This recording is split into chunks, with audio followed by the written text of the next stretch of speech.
Halo guys, kalau kita perhatikan ya, negara kita itu sepertinya semakin hari ini semakin lucu. Nah kali ini kelucuan dilakukan oleh KPK yang memberikan peminjaman motor Royal Enfield sitaan KPK kepada Ridwan Kamil.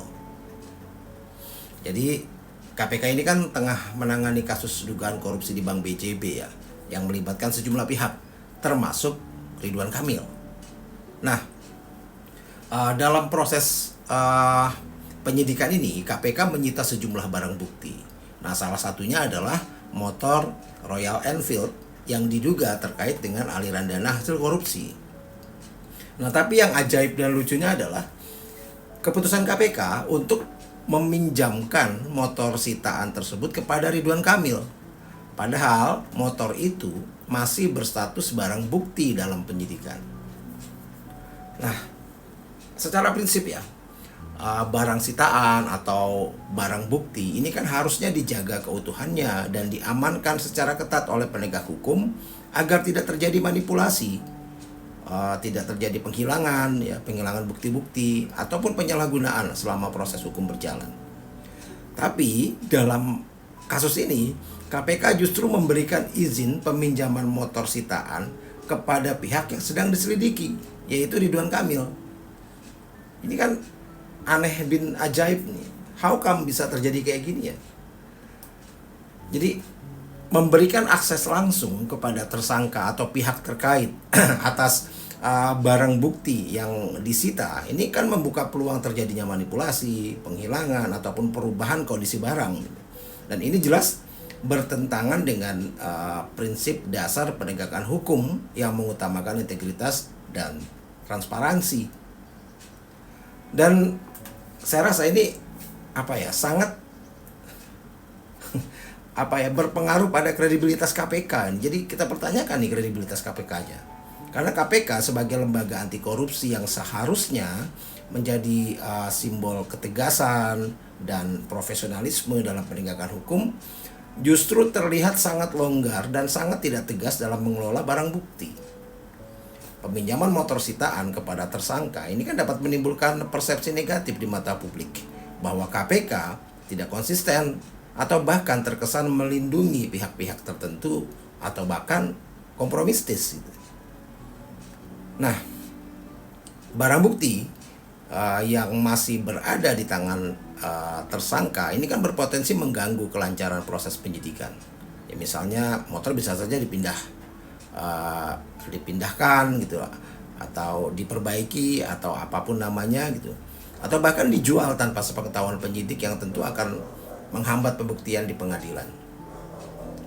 Dan saya rasa ini sangat tidak sesuai dengan standar pengelolaan barang sitaan. Jadi standar pengelolaan barang sitaan di lembaga penegak hukum biasanya kan mengharuskan barang bukti disimpan di tempat penyimpanan resmi, ya.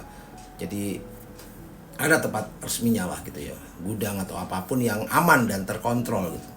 Nah, peminjaman barang bukti kepada tersangka ini jelas bertentangan dengan standar ini dan sangat-sangat menimbulkan presiden buruk kepada KPK sendiri. Ya, KPK kan beralasan bahwa peminjaman ini bersifat sementara dengan syarat yang ketat, ya, seperti larangan memindahtangankan atau mengubah kondisi motor. Namun alasan ini sulit diterima secara logika dan etika penegakan hukum.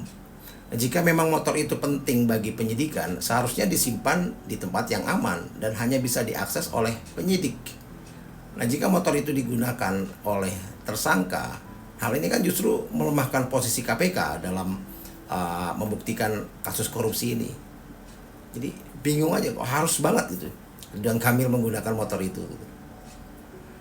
Nah, saya rasa peminjaman motor Royal Enfield yang merupakan barang sitaan KPK ini kepada Ridwan Kamil ini saya rasa tindakan yang sangat problematik dan layak untuk kita kritik tajam ya, karena KPK harus segera mengevaluasi kebijakan ini dan memastikan bahwa seluruh barang bukti disimpan dan dikelola secara profesional gitu ya, secara transparan dan tentunya aman. Dan hal ini penting untuk menjaga kredibilitas KPK. memperkuat proses hukum, dan juga ya memastikan keadilan bagi semua pihak.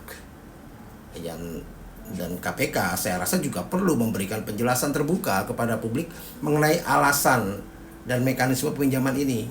Kenapa harus banget gitu Ridwan Kamil pakai motor ini, dan harus dipinjemin ini kenapa gitu kan? Dan bagaimana mekanismenya gitu. Mana aturannya gitu. Jadi agar tidak menimbulkan spekulasi negatif lah di masa depan nanti gitu. Karena pengelolaan barang sitaan harus mengikuti standar internasional, dan saya rasa harus dilakukan dengan cara-cara terbaik lah, agar tidak ada celah bagi penyalahgunaan atau keraguan terhadap proses penegakan hukum di negara kita. Atau jangan-jangan hal ini udah biasa. Salam.